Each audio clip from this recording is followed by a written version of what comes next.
ফাগুন পূর্ণিমাতে পালন করা হয় এই বিশেষ উৎসব, যার নাম শুনতেই রঙের কথা মনে পড়ে, মন উচ্ছ্বসিত হয়ে ওঠে। এই উৎসবের নাম হল দোল। এমন কি বিশেষ রয়েছে এই উৎসবে যা অন্য কোনো উৎসবে নেই? ত্যাগ। নতুন কোনো রঙকে আপন করে নিতে গেলে পুরনো রঙকে ত্যাগ করে দিতে হয়। সাতরঙা হওয়ার জন্য সাদা কাপড়কেও নিজের উপর নতুন রং ধারণ করতে হয়। আর এই ত্যাগ একেবারেই সরল নয়। সেই জন্যই তো রং খেলার পূর্বে আমরা হোলিকা দহন করি। হোলিকার অন্ত হল, আর প্রহ্লাদ বেঁচে গেল। অর্থাৎ যা অপবিত্র ছিল, অসত্য ছিল, তার অন্ত হল, আর যে পবিত্র ছিল, যে সত্য ছিল, সে থেকে গেল। এইভাবে আপনিও আপনার মনের মধ্যে যত বিকার রয়েছে, যে বিকারের বোঝা আপনি বয়ে নিয়ে চলেন, সেই ভার হোলিকা দহনে ভস্ম করে দিন। নিজেকে হালকা বোধ করবেন, আর যখন নিজেকে হালকা বোধ করবেন, নিজে থেকেই জীবনে উন্নতি করবেন। তাই এই দোলে নিজেকে বিকার মুক্ত করুন। দোলের এই আনন্দ আরো অনেক বেড়ে যাবে, আর মন প্রসন্ন হয়ে বলবে, রাধা রাধা। এই বছর দোলে নিজের প্রিয়জনকে কোন রঙে রাঙিয়ে তুলতে চান আপনি? লাল, সবুজ, হলুদ, নীল, সাতরঙা, অনেক রং রয়েছে। আমাকে জিজ্ঞেস করলে আমি বলবো, এই বছরও ওই রঙেই খেলবো যে রং দিয়ে আমি ছোটবেলা থেকে আজ পর্যন্ত খেলে এসেছি। প্রেমের রং। প্রেমের এই রং যা হয়তো দেখা যায় না, কিন্তু যখন এই প্রেমের রং গায়ে লাগে, তখন সব রঙই ভালো লাগে। প্রেম, যাতে কোনো রং অশুভ মনে হয় না, সবই ভালো মনে হয়।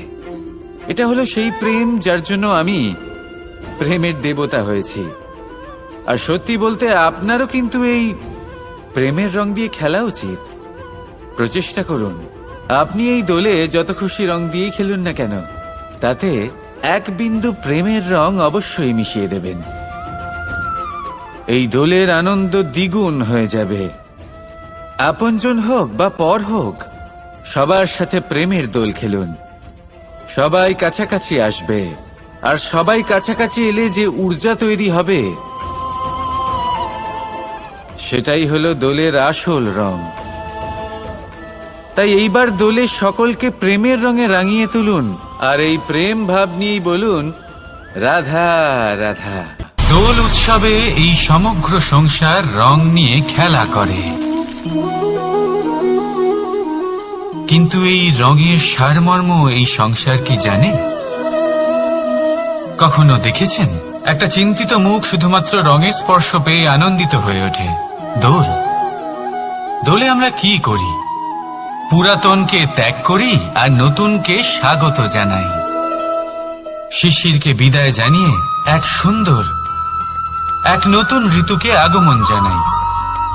দুশ্চিন্তা দূর করে আসার নতুন রঙে রঙিন হয়ে ওঠা, নিজেকে আনন্দিত করা, এটাই তো হলো দোল। এবার দোলের একটা ব্যাপার আছে, দুটো রঙে একসাথে রঙিন হওয়া যায় না। একটা রং উঠলে তবেই আরেকটা রং লাগা সম্ভব। আরো একটা প্রশ্নও রয়েছে, কোন রংকে তুলে দিয়ে কোন রং মাখানো যেতে পারে? যদি আপনাকে উদাহরণ দিই, লোভের এই রং, তা যতক্ষণ লেগে থাকবে আনন্দের রং লাগতে পারবে না। যা হয়েছিল দ্বারকাবাসী এবং সামন্তক মণির মধ্যে। ভ্রান্তির রং যতক্ষণ লেগে থাকবে সত্যের রং লাগতে পারবে না, যা হয়েছে রুক্মিণীর সাথে। আর হিংসার এই রং যতক্ষণ লেগে থাকবে প্রেমের রং ততক্ষণ লাগতেই পারবে না, যা হয় আপনার আমার সবার সাথে। তাহলে আসুন একসাথে মিলে দোল পালন করি এবং সবকিছুর উপরে বিজয় লাভ করি। অন্ধকারের স্থানে আলোর, ভ্রান্তির স্থানে সত্যের, হিংসার স্থানে প্রেমের, আর লোভের স্থানে আনন্দের এই সুন্দর রং মাখাই। শত্রুতা, ঘৃণা, হিংসা এই সব কিছু ত্যাগ করি আর সকলের সখা হয়ে উঠি। আর ভালোবেসে বলি শুভ দোল। হ্যাঁ, ওটা তো আমরা অবশ্যই বলবো, রাধা রাধা। ধন,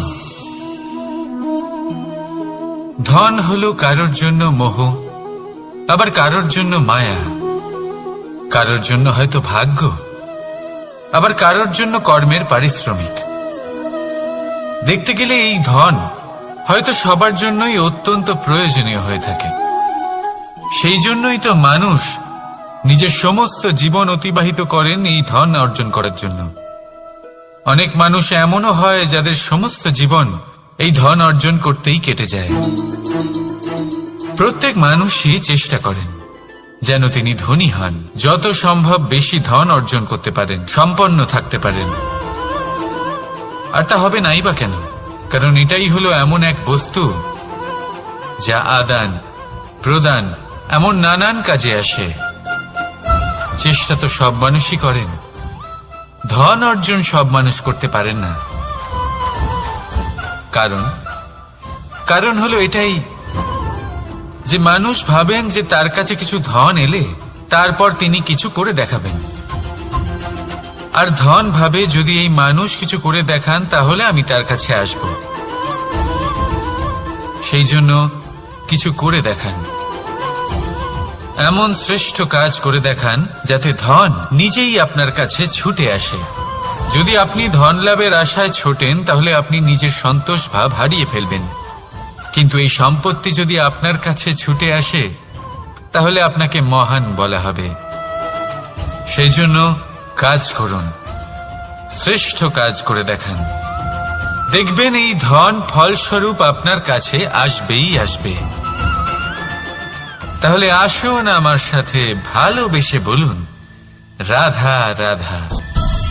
সংসারে অনেক সময় এরকম হয় যে আমরা খুব সমস্যায় থাকি, খুব বিপদের মধ্যে থাকি।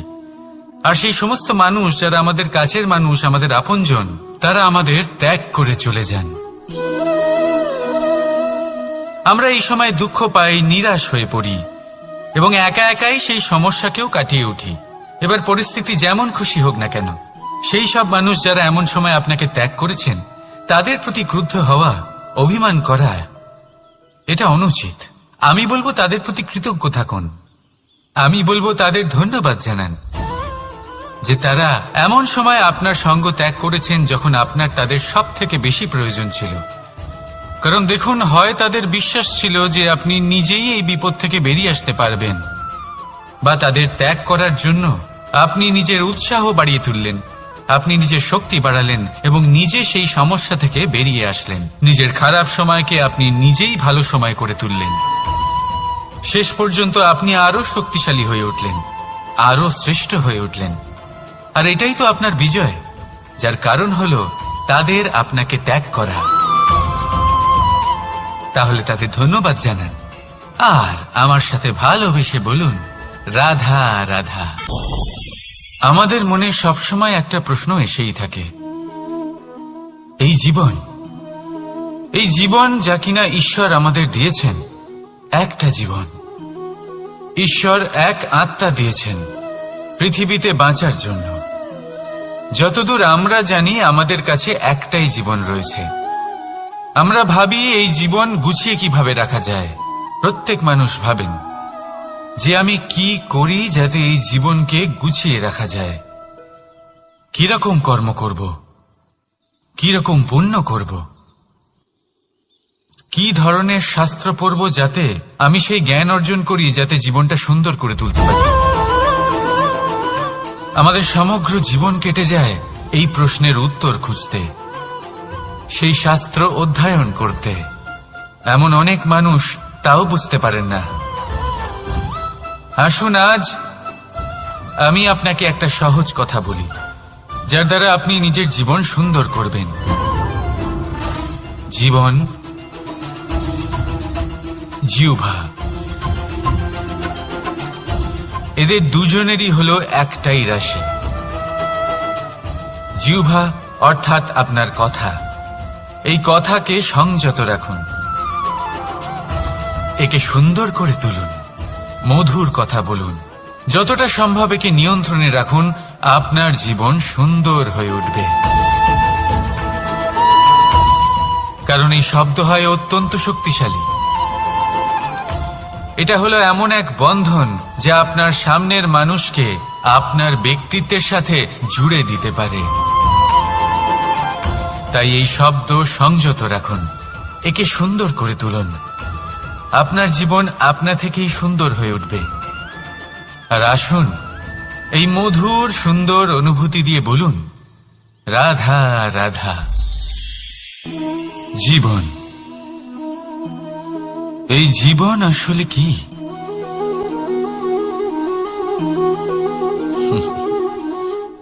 এই প্রশ্ন সবার মনেই এসে থাকে। সবার মন এই প্রশ্নের জন্যই চিন্তিত থাকে। এই জীবন আসলে কি? এর উদ্দেশ্য আসলে কি? কি করা যেতে পারে এই জীবনে? এই জীবন কি কিছু পাওয়ার, নাকি এই জীবন কিছু হারাবার? এই জীবন কি আসলে সেটাই যেখানে আমাদের পরমাত্মার খোঁজ করা উচিত, নাকি আমাদের ধাবিত করা উচিত নিজেদের স্বপ্নের লক্ষ্যে? এই জীবন আসলে কি? এই জীবন আসলে অত্যন্ত সরল। এ হলো শান্ত জলের মতো, একটা আয়নার মতো এই জীবন। এই জীবন আসলে ঠিক যেন এক আয়নার মতো। আয়না কি করে? আপনাকে সেটাই দেখায় যা আপনি করে থাকেন। আপনি হাসি মুখে আয়নার দিকে তাকান, আয়না আপনাকে আপনারই মুখ দেখাবে, সেই হাসি সমেত। আপনি রেগে গিয়ে আয়নার দিকে তাকান, আয়না আপনাকে সেটাই দেখাবে। আপনি প্রসন্নভাবে হেসে আয়নার দিকে তাকালে আয়না আপনাকে সেটাই দেখাবে। এটাই হলো জীবন, একটা আয়নার মতো। আপনি এটা ভাববেন না যে এই জীবন আপনাকে কি দিয়েছে,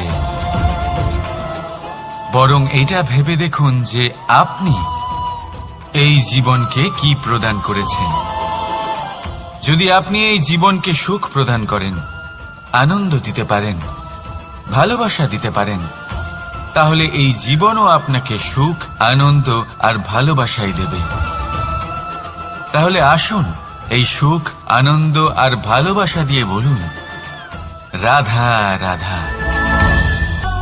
ধরিত্রীর বুকে গজিয়ে ওঠা এই দুব্ব ঘাস দেখেছেন? দুব্ব ঘাস, যা আমাদের পাকে শীতল রাখে। এতে যদি বসেন, তাহলে মনে হবে নরম কোথাও বসে আছেন। এত ছোট হলেও কিন্তু এর মধ্যে গুণ আছে অনেকগুলি। আর যতটা ছোট এটা, ততটাই বড় শিক্ষকও। কিভাবে?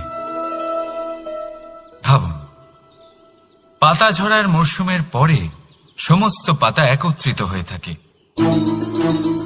একটা ছোট ফুলকি সবাইকে জ্বালিয়ে দিতে পারে, সমস্ত পাতা পুড়ে ছাই হয়ে যায়। কিন্তু এই ঘাসের কিছুই হয় না, সে যেমন ছিল তেমনই থাকে। কারণ কি হতে পারে? প্রথম কারণ, এরা ছোট হয়। বিশ্বাসের নমনীয়তা বজায় রাখবেন। যদি এরকম করতে পারেন, তাহলে জীবন সবসময় সুখে কাটবে। রাধা রাধা।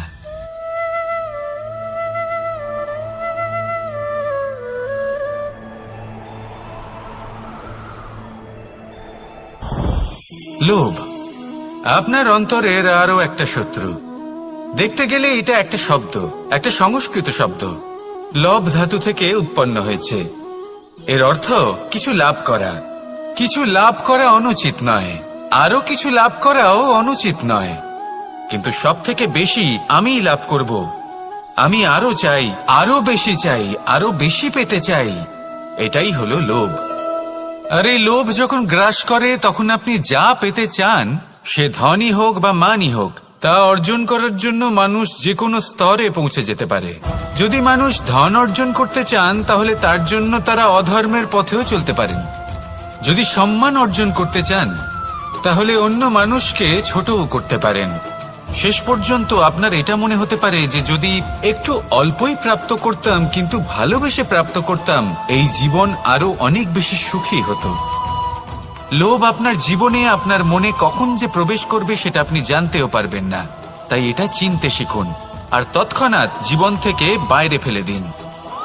যা কিছু লাভ করতে চান তা ভালোবেসে লাভ করুন, আর সেই ভালোবাসার সাথেই বলুন রাধা রাধা।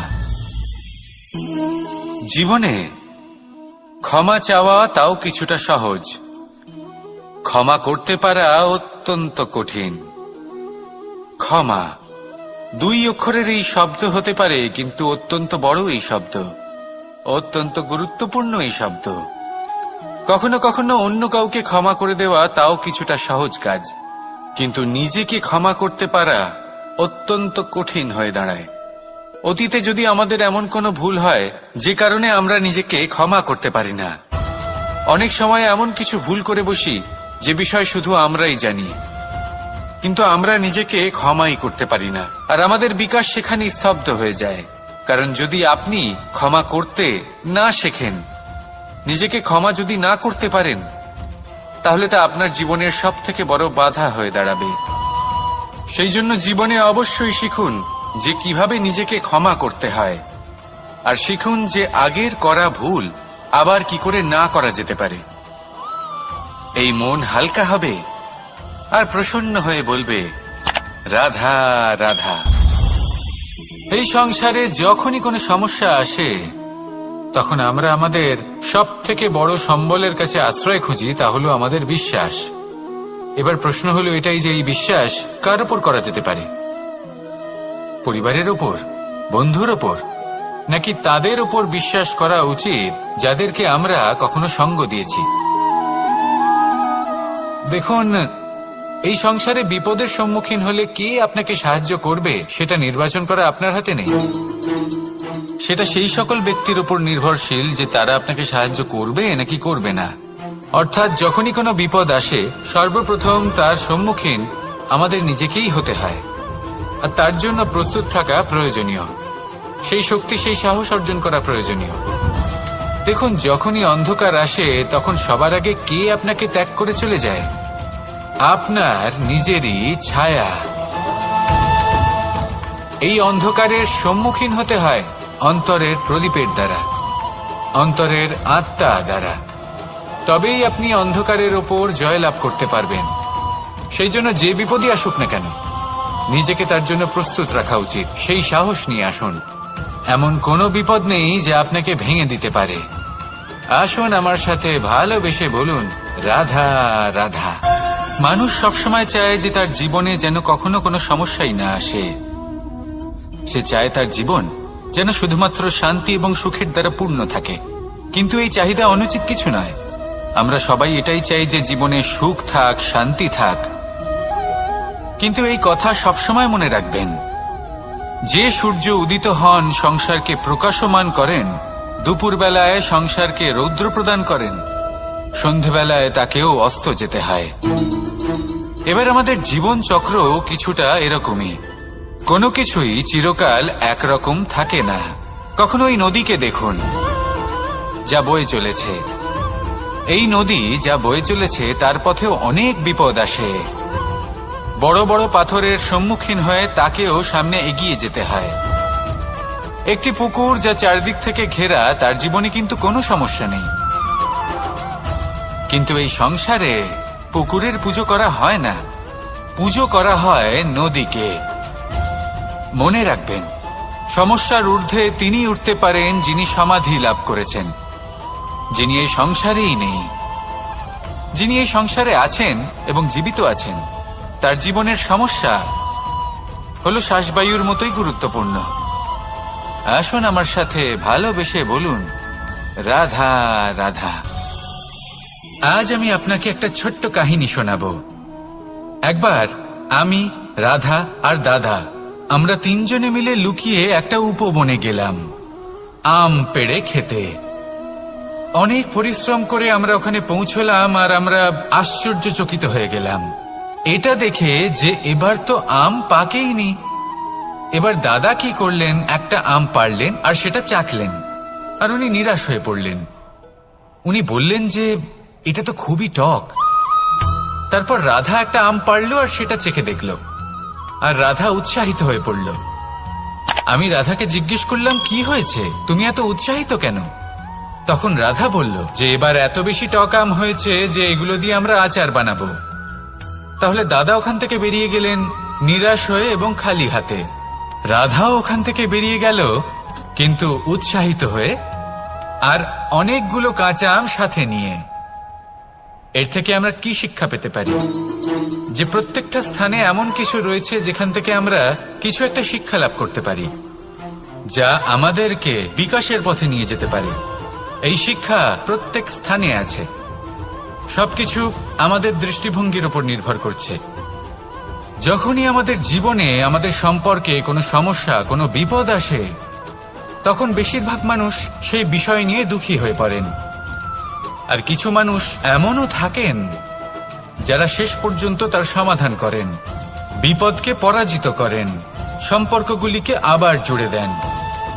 যদি আপনি সুখের খোঁজ করেন তাহলে আপনি সুখ অবশ্যই পাবেন, প্রসন্নতা অবশ্যই পাবেন। যদি আপনি দুঃখ খোঁজেন তাহলে দুঃখ অবশ্যই পাবেন। এবার আপনি কি খুঁজতে চান সেই চয়ন আপনারই। আসুন আর আমার সাথে ভালোবেসে বলুন, রাধা রাধা। কখনো কোনো প্রজাপতিকে উড়তে দেখেছেন? কি সুন্দর উড়ে বেড়ায় সে, এক ফুল থেকে অন্য ফুলে, এক পাতা থেকে অন্য পাতার উপর। কিন্তু সে কিভাবে উড়তে শেখে কখনো ভেবেছেন? জন্ম থেকেই কিন্তু প্রজাপতির ডানা থাকে না। ও কিন্তু ছোট্ট একটা ডিমের আকারে জন্ম লাভ করে। তারপর সেই ডিমটি ভেঙে একটি কীট বাইরে আসে। আস্তে আস্তে সে বড় হয়, ওর শক্তি বৃদ্ধি পায়।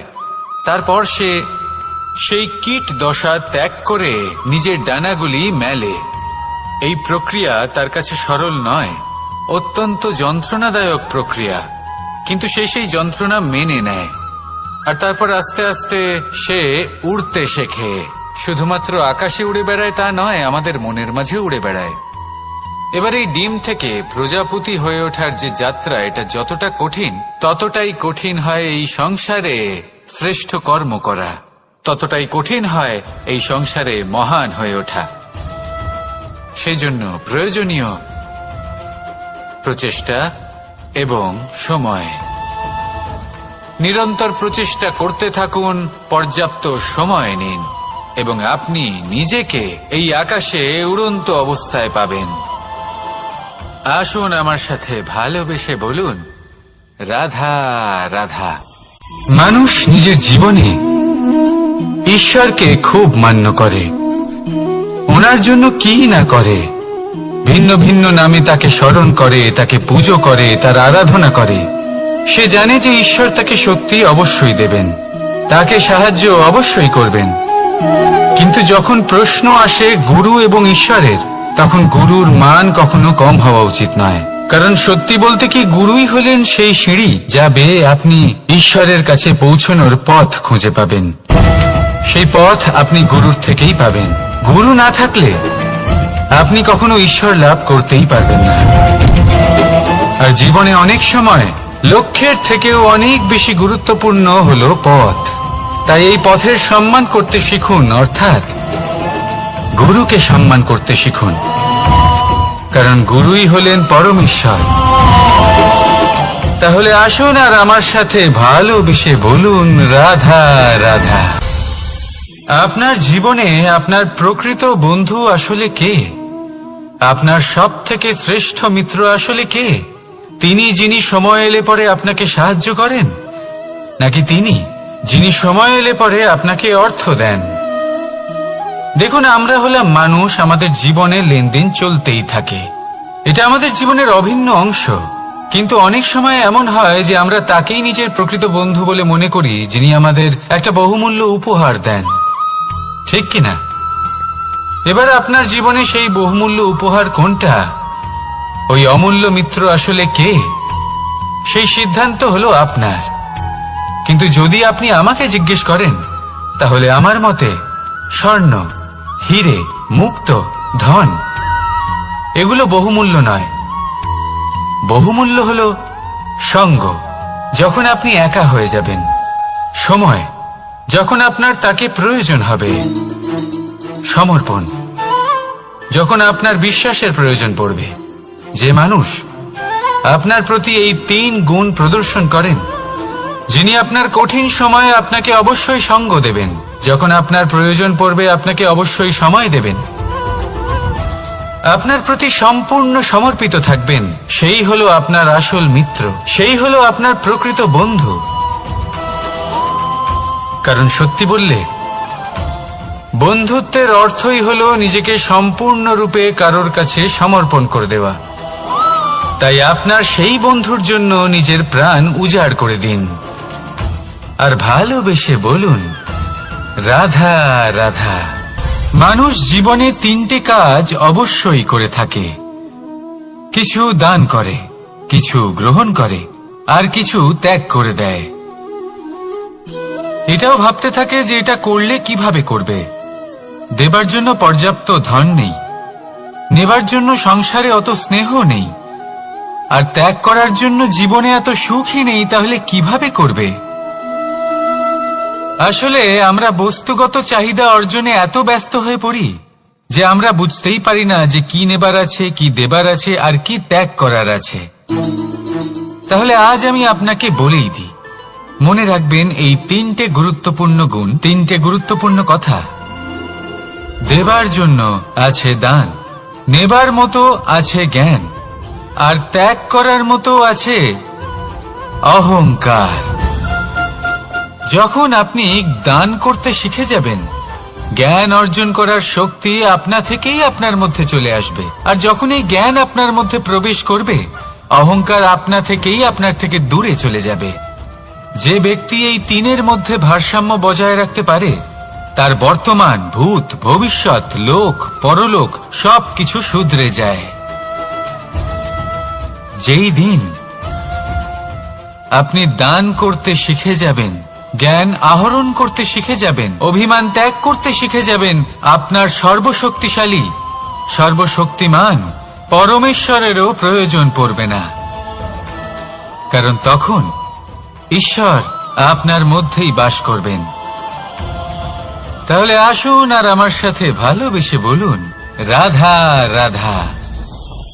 জীবনে অনেক সময় সমস্যা আমাদের চারদিক থেকে ঘিরে ফেলে। এই সমস্যা নানান ধরনের হতে পারে। আর্থিক সমস্যা হতে পারে, পারিবারিক সমস্যা হতে পারে, কোনো সম্পর্ক নিয়ে সমস্যা হতে পারে, কখনো কোনো দৈনিক সমস্যা হতে পারে, কখনো কোনো দ্বন্দ্ব হতে পারে, অনেক সমস্যা হতে পারে। কিন্তু যখনই কোনো সমস্যা আসে, আমাদের মনে তার জন্য একটা উত্তর অবশ্যই থেকে থাকে, যা আমাদের অন্তরে রয়েছে। একে আমরা বলি আত্মা। আত্মা হলো পরমাত্মারই রূপ, আর পরমাত্মা তা কখনোই কিছু অনুচিত চাইবে না। তাই তো এই আত্মা খুব ভালো করে জানে যে কোনটা উচিত আর কোনটা অনুচিত। যদি আসল বিষয়ের কথা বলি, তাহলে আপনাকে নিজের মনকে বুঝতে হবে। কারণ আত্মা তো পরমাত্মা থেকেই আসে, কিন্তু এই মন মানুষ জন্ম থেকেই প্রাপ্ত করে, যার বিকাশ হয় এই সংসারকে দেখে। যেদিন আপনার এই মন আর আপনার এই আত্মা, এই দুই এক হয়ে যাবে, আত্মসাৎ হয়ে যাবে, সেদিন আপনার জীবনে না কোনো সমস্যা থাকবে, না কোনো ঝঞ্ঝাট থাকবে, না কোনো সংকট থাকবে। কারণ আপনার কাছে সেই সমস্ত সমস্যার, সমস্ত বিপদের সমাধান থাকবে, আর তাও আপনারই অন্তরে। তাহলে আসুন আর আমার সাথে ভালোবেসে বলুন, রাধা রাধা। ভক্তি আর শক্তি, এই দুইয়ের মধ্যে সম্পর্ক অত্যন্ত সরল। মানুষ ভক্তি করেন যাতে তিনি শক্তি লাভ করতে পারেন, আর শক্তি লাভ করার পরে ভক্তিভাব ভুলে যান, আর শক্তির প্রতি আসক্তিতে মত্ত হয়ে যান, আর সেখান থেকেই তার বিনাশ শুরু হয়। কেন?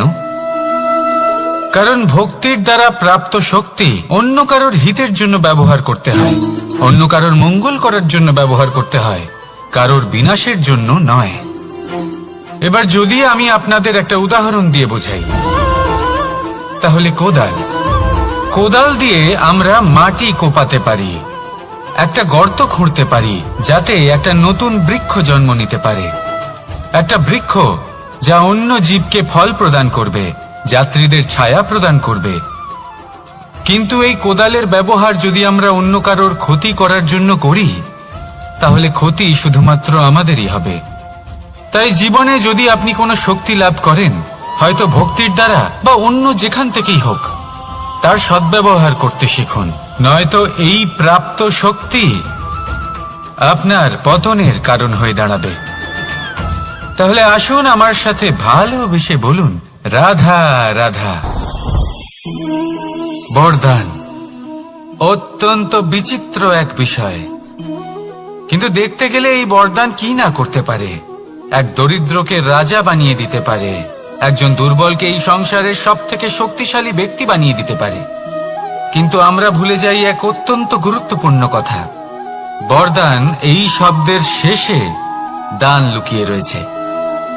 এই দান কথাটা অত্যন্ত গুরুত্বপূর্ণ। আমাদের মনে রাখা উচিত এই বরদান আমরা দানে পেয়েছি, আর তাই তার সম্মান করা উচিত, কখনোই অহংকার করা নয়। আর যে ব্যক্তি বরদান পেয়ে অহংকার করেন, তার যা ক্ষতি হয় তা হলো এই বরদান তার থেকে কেড়ে নেওয়া হয়। বর অর্থাৎ শ্রেষ্ঠ, অর্থাৎ বরদানের অর্থ হলো একটা শ্রেষ্ঠ দান, এবং তার ব্যবহার যদি আপনি কারোর ক্ষতি করার জন্য করেন, তাহলে ক্ষতি শুধুই আপনার হবে। তাহলে এই বরদানের সম্মান করুন, উচিত পথে চলুন, আর উচিত উদ্দেশ্য নিয়ে এর ব্যবহার করুন, সবকিছু ভালোই হবে। তাহলে আসুন আর আমার সাথে ভালোবেসে বলুন, রাধা রাধা। পিতা আর পুত্রের সম্পর্ক অত্যন্ত মধুর হয়ে থাকে। পিতা স্বপ্ন দেখেন, তাকে পূর্ণ করার সকল সম্ভাব্য চেষ্টা করেন, কিন্তু তাও অনেক সময় ওনার স্বপ্ন অপূর্ণ থেকে যায়। তখন পিতা ভাবেন যে স্বপ্ন উনি পূর্ণ করতে পারেননি, ওনার সন্তান তা অবশ্যই পূরণ করবে। যে স্থানে উনি কখনো পৌঁছতে পারেননি, সেই স্থানে ওনার পুত্র অবশ্যই পৌঁছবে। পিতা নিজের সন্তানের ভবিষ্যৎ নিয়ে সেই স্বপ্ন দেখেন, আর যখন সেই সন্তান সামনে এগোতে থাকে, তখন তার দুঃখ হয় না, বরং গর্ব হয়। ওনার ভালো লাগে এটা দেখে যে ওনার সন্তান অনেক উন্নতি করছে। কিন্তু যখন সন্তান নিজের অভিভাবকের শক্তি দেখে, তার যশ দেখে হিংসা করতে থাকে, সমস্যা সেইখানেই শুরু হয়। সেই জন্য সকল সন্তানকে এটা মনে রাখতে হবে, দেখুন, পুত্র হবার সুবাদে, এক সন্তান হবার সুবাদে এটা হলো আপনার অধিকার যে আপনি আপনার পিতার থেকে বেশি উন্নতি করবেন। আপনার পিতাও এটাই চান, কিন্তু সুস্থভাবে এটা করুন। একটা রেখা টেনে নিন, যাতে আপনি তাতে এগোতে পারেন, আর আপনার পিতার তাতে গর্ববোধ হয়, আর সেই বিষয়ে দুঃখ না হয় যে আমার সন্তান আমাকেই ছোট করার চেষ্টা করছে। ইতিহাস সাক্ষী রয়েছে, যে মানুষ অন্য কাউকে ছোট করার চেষ্টা করেছেন, সেই মানুষই ছোট হয়ে গেছেন। আর আমার মনে হয় না আপনি এটা চান, কারণ কোনো একদিন আপনিও কারোর পিতা হবেন। আসুন আমার সাথে ভালোবেসে বলুন, রাধা রাধা। সাথী, সাথী এই শব্দটির ব্যাখ্যা কে কিভাবে করে? মিত্র, সখা, বন্ধু, কিন্তু অর্থ একটাই, তিনি যিনি আপনার সঙ্গী হন, আর তিনি যার সাথী আপনি হন। এবার সব থেকে বড় প্রশ্ন হলো এটাই যে তিনি কে হতে পারেন যাকে আপনি আপনার সাথী বলে মেনে নিতে পারেন, নিজের সখা, নিজের মিত্র, নিজের বন্ধু মেনে নিতে পারেন। আপনার সাথী হলেন তিনি যিনি দুঃখের সময় আপনার পাশে থাকবেন, আপনার হাত ধরে থাকবেন। আপনার সাথী হলেন তিনি যার হাত আপনি নিজের সুখের দিনে ধরে থাকবেন। সেই সাথীরই হাত ধরুন যিনি দুঃখে সবসময় আপনাকে সাহায্য করার জন্য তৎপর হয়ে থাকেন, আপনার পাশে থাকেন, আর যাকে সুখের দিনে আপনি আপনার সাথে রাখতে পারেন। আর যখন আপনার সাথে আপনার এই সাথী থাকবে, তখন আপনি এটা বুঝবেন যে যখন জীবনে দুঃখ আসে তখন এই দুঃখ কমে যায়, সবার মধ্যে ভাগ হয়ে যায়। আর যদি তখন সুখ আসে তাহলে সেটা সবার উপস্থিতিতে আরো বেড়ে যায়। এটাই হলো প্রেম, এটাই হলো ভালোবাসা, এটাই হলো সঙ্গ। যেমন সম্পর্ক আমার আর রাধার মাঝে। তাহলে আসুন আর আমার সাথে ভালোবেসে বলুন, রাধা রাধা। আমাদের মনে যখন কোনো প্রশ্ন ওঠে, কোনো দ্বন্দ্ব জাগে, তখন আমরা যাই আমাদের গুরুর কাছে, আমাদের আরাধ্যের কাছে গিয়ে জিজ্ঞেস করি। এইভাবেই একদিন আমি পৌঁছলাম আমার আরাধ্যের কাছে, আমার মহাদেবের কাছে, আর ওনাকে প্রশ্ন করলাম যে মহাদেব, জীবনে আনন্দ পাওয়ার, উৎসব পালনের, প্রেম ভাগ করে নেবার, জীবনকে উপভোগ করে নেওয়ার সর্বশ্রেষ্ঠ সময় কোনটা? মহাদেব হাসলেন আর উনি বললেন, জীবনে উৎসব পালনের সবথেকে শ্রেষ্ঠ দিন হল মৃত্যুর ঠিক আগের দিনটা। প্রেম ভাগ করে নেওয়ার সবথেকে শ্রেষ্ঠ মুহূর্ত হল মৃত্যুর ঠিক আগের মুহূর্ত। জীবনকে উপভোগ করে নেওয়ার সর্বশ্রেষ্ঠ প্রহর হল মৃত্যুর এক প্রহর পূর্বে। তখন আমি চমকে গেলাম। আমি বললাম, কিন্তু মহাদেব, মৃত্যু তো অনিশ্চিত, আমরা জানিও না কবে আমাদের মৃত্যু হবে। মহাদেব আবার হাসলেন। উনি বললেন যে যদি আমরা এভাবে জীবন কাটাই যে আমরা জীবনের প্রত্যেক দিন, প্রত্যেক মুহূর্ত, প্রত্যেক প্রহর শেষ বলে মনে করি, তাহলে আমাদের সমস্ত জীবন আনন্দের সাথেই অতিবাহিত হবে। কি বলেন? তাহলে আপনিও এই কথা মনে রাখুন আর আমার সাথে ভালোবেসে বলুন, রাধা রাধা। জীবনে অগ্রসর হওয়ার জন্য আমাদের কাকে প্রয়োজন হয়? মাতা পিতা, বন্ধু, প্রেম, সাহায্য, অর্থ, পরিশ্রম, আশা। ভিন্ন ভিন্ন মানুষ ভিন্ন ভিন্ন বিকল্প চয়ন করে। যদি আমি আপনাকে বলি তাহলে জয় আর পরাজয়ের মন্ত্র দুটো শব্দের উপর নির্ভর করে, মেনে নেওয়া আর দৃঢ় হওয়া। যদি মেনে নেন তাহলে হেরে যাবেন, যদি দৃঢ় হন তাহলে নিশ্চিত রূপে জয়ী হবেন। যদি কখনো আপনি ক্লান্ত হয়ে ওঠেন, আপনি দুঃখী হন, পুরোপুরি ভেঙে পড়েছেন, তখন মেনে নেবেন না যে আপনি ভেঙে পড়েছেন, নয়তো হেরে যাবেন।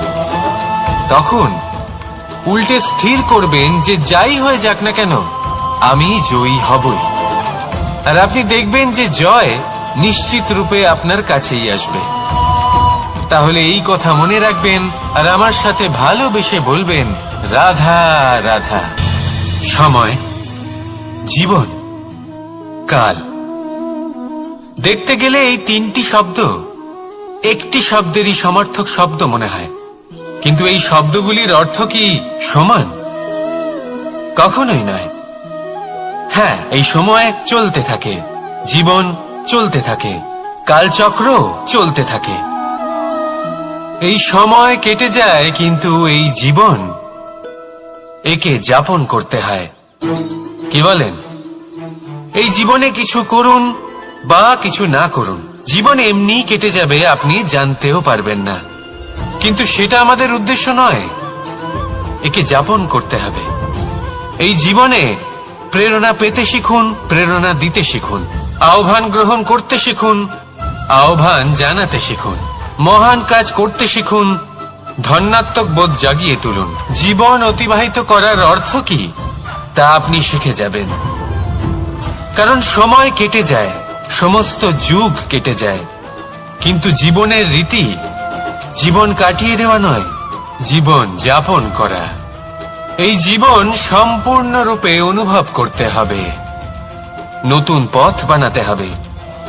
এবারে যদি এই জীবন বাঁচার সময় একবার ভেবে দেখুন, যদি মনে প্রেম থাকে, সদ্ভাবনা থাকে, তাহলে কি হবে? এই জীবনকে বাঁচার অনুভূতিটাই অন্যরকম হয়ে যাবে, একটা আনন্দময় অনুভূতি লাভ করবেন। তাহলে এটাই করুন আর আমার সাথে ভালোবেসে বলুন, রাধা রাধা। আপনি কি কখনো কোনো জলের ধারা দেখেছেন? তার সামনে যতই মাটি থাকুক না কেন, যতই কাদা থাকুক না কেন, যখন এই জলের ধারা বইতে আরম্ভ করে দেয়, তখন এই কাদাকে নিজেই ধুয়ে নিয়ে যায়। ওই কাদাকে ধুয়ে দেয় এবং নিজের পথ নিজেই তৈরি করে নেয়। তাহলে আপনিও এরকম জলের মতো হয়ে উঠুন। যদি হয়ে উঠতে পারেন, তাহলে নিজের মনের, নিজের ভাবনার, নিজের জীবনের যত অনাবশ্যক তত্ত্ব আছে, অনুপযোগী অংশ রয়েছে, অর্থাৎ অপরিষ্কার অংশ রয়েছে, তা নিজে থেকেই নির্মল হয়ে উঠবে। আর যেরকম জলের ধারা কখনো থেমে থাকে না, সব সময় বয়ে চলে, সেইভাবে আপনিও কখনোই থামবেন না। সবসময় বয়ে চলুন, এগোতে থাকুন। পথে যদি অনেক বিপদ আসে, সমস্যা আসে, থামবেন না, তার উপর নিরন্তর প্রহার করুন, নিরন্তর প্রয়াস করুন আর অগ্রসর হন। আপনি ভেবে দেখুন, এই জলের ধারা কখনো থেমে থাকে না, সবসময় বয়ে চলে, বিপদের সম্মুখীন হয়ে তাকে সাথে বয়ে নিয়ে চলে। সেই জন্য জলের ধারা, প্রবাহমান এই ধারা, এর থেকে কখনো দুর্গন্ধ আসে না, এতে কখনো ময়লা জমতে পারে না, বরং পালিত হয় সুন্দর প্রাণবন্ত জীবজন্তু, যেমন সুন্দর ছোট মাছ। তাই আপনিও এটাই করুন, কখনো থামবেন না, শুধু চলতে থাকুন, জলের ধারার মতো বইতে থাকুন। আপনি আপনার লক্ষ্য অবশ্যই খুঁজে পাবেন, আর তার সাথে নিজের অন্তরের যে মালিন্য রয়েছে, তা আপনি নিজেই নিজের থেকে দূরে করে দেবেন। তাহলে আসুন আর আমার সাথে ভালোবেসে বলুন, রাধা রাধা।